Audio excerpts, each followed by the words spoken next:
ఒంటరిగానా? అదే పక్కింటి కలిసి వెళ్తున్నాడు. అయితే పర్వాలేదు. చూడమ్మా, పోకిరి వేగలు వీధులు కాచి ఏళ్ళ వేసి గోల చేస్తూ ఉంటారు. తలంచుకుని వచ్చే కన్నెత్తి చూడక జాగ్రత్త. అలాగే.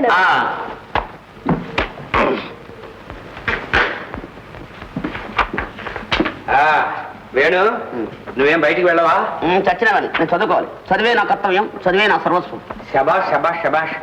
పుస్తకాలను అలా జలగలా పట్టుకుంటేనే కానీ విద్య అబ్బదు నాయన. సరే, నేను అలా క్లబ్కి వెళ్ళి బ్యాకట్ ఆడుకొస్తావా? ఓకే మావయ్య.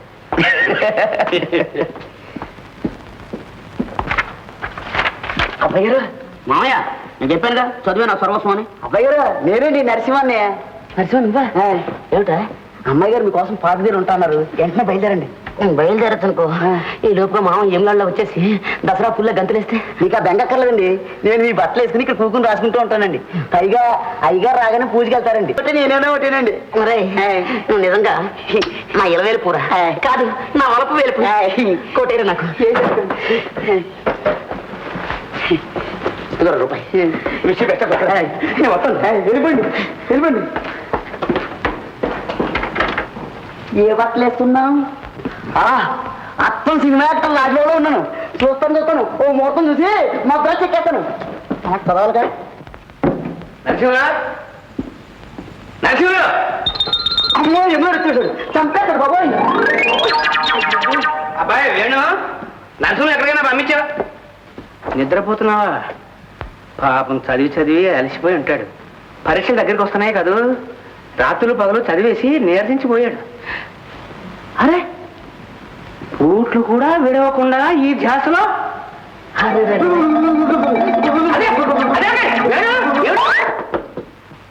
ఈ వాలకం ఏమిటి, ఈ వేషం ఏమిటి?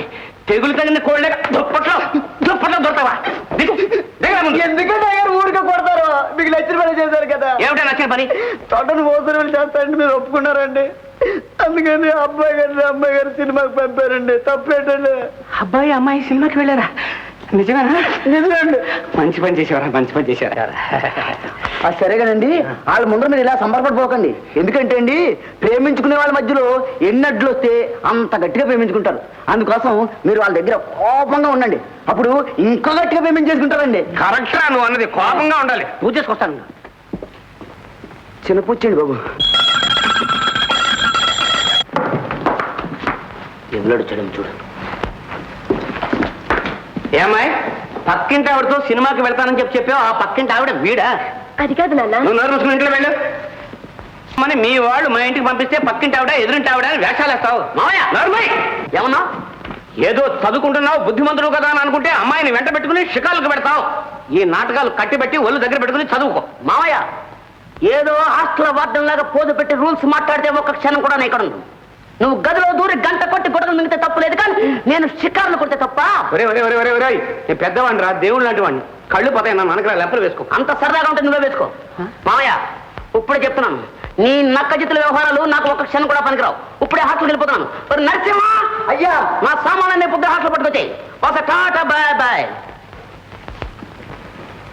ఇదేమిట్రా నరసింహం, అది ఎలా అడ్డం జరిగింది? ఒక అట్టోత్తరంతో పూజ ఆపుంటే అండి బాగానే మాట్లాడేవారు. శాసనం దాకా పోయారు, ఒళ్ళు తెలియకుండా గట్టిగా అరిచేశారు. దాంతో కథ అడ్డం జరిగింది. ఇదేం కర్మరా అమ్మాయి.